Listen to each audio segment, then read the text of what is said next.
प्रिय श्रोता बंधुओं, नमस्कार। जय शिव गुरु, नमः शिवाय। अब मैं आपको अगले भाग में ले चल रहा हूँ। चंचुला माता पार्वती से बार बार विनती कर रही है, हे मैया, आप हमारे पति के तरन तारण के बारे में कुछ उपाय कीजिए और बताइए वह किस प्रकार से मोक्ष को प्राप्त होंगे। प्रिय श्रोता बंधु, उसके पहले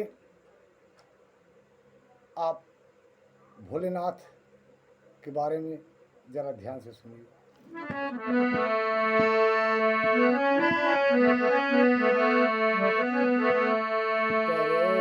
कर्पूरगौरं करुणावतारं संसारसारं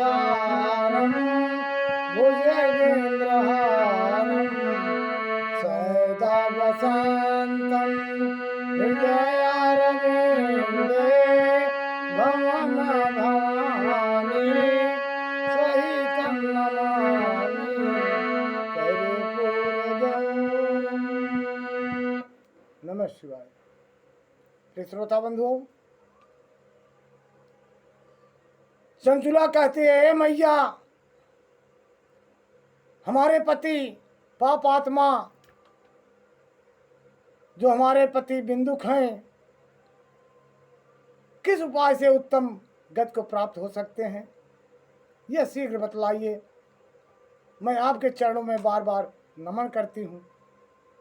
हमारा दिल पति के लिए बेचैन है। आप किसी न किसी तरह उपाय बताइए, किस प्रकार उनका मोक्ष होगा, उद्धार होगा, उनके जीवन में सुख आएगा, शांति आएगी। तो मैया बड़े प्रेम से अपनी सखी, जिनको सखी बना ली थी, मैया चंचुला से बोली, तुम्हारा पति यदि शिव पुराण की पूर्णमयी उत्तम कथा सुने तो सारी दुर्गति को पार करके वह उत्तम गति को प्राप्त हो जाएगा। अमृत के समान मधुर अक्षरों से युक्त गौरी देवी का यह वचन सुनकर आदर पूर्वक चंचुला ने हाथ जोड़कर उनके चरणों में नमस्कार किया और अपने पति के बारे में विचार करके बारंबार प्रणाम करने के बाद अपने पति के समस्त पापों की शुद्धि तथा उत्तम गति के प्राप्त के लिए पार्वती देवी से यह प्रार्थना की, ए मैया, मेरे पति को शिव पुराण सुनाने की व्यवस्था होनी चाहिए। उस ब्राह्मण पत्नी के बारंबार प्रार्थना करने पर शिव प्रिया गौरी देवी को बड़ी दया आई। क्यों नहीं आती? जहाँ शिव पुराण की कथा होने वाली है और हो करके किसी पापी को तरन तारण हो जाए तो मैया को दया तो आएगी। उस भक्त वत्सला महेश्वरी गिरिराज कुमारी ने भगवान शिव की उत्तम कीर्ति का गान करने वाले गंधर्वराज तंबूरू को बुला करके उनसे प्रसन्नता पूर्वक इस प्रकार कहा, अय तंबूरू, तुम्हारी भगवान शिव में प्रीति है। तुम मेरे मन की बात को जानकर मेरे अभिष्ट कार्यों को सिद्ध करने वाली हो। प्रिय श्रोता बंधुओं, मैया ने फिर कहा, हे तंबूरू, इसलिए मैं तुमसे एक बात कहती हूँ, तुम्हारा कल्याण हो।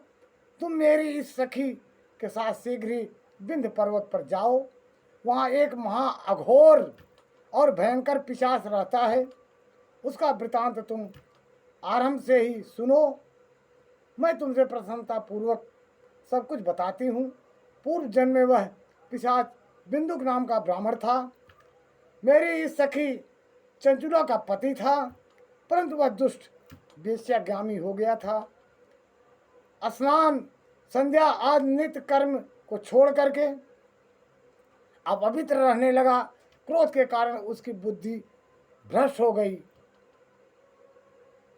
कर्तव्य विमूढ़, विवेक नहीं, ज्ञान नहीं, आचरण शुद्ध नहीं, इसलिए अभेक्षक क्षण सज्जनों से दूर रहने लगा। दान देता नहीं, जो पाता हड़प कर लेकर के वेश्याओं को दे देता। यही उसका स्वाभाविक कर्म बन गया था। वह अस्त्र शस्त्र लेकर हिंसा करता, बाएं हाथ से खाता, दीनों को सताता और क्रूरतापूर्वक पराये घरों में आग लगा देता तथा चांडालों से प्रेम करता और प्रतिदिन वेश्या के संपर्क में रहता। वह दुष्ट बहुत ही बड़ा पापी था। कहीं कहीं तो वह अबोध बच्चों को पकड़ करके किसी वीरान जंगल में जो कुआं मिलता उस कुएं में डाल देता। बच्चे तड़प तड़प कर मर जाते। इतना बड़ा अघोर पापी था वह पापी। अपनी पत्नी का परित्याग करके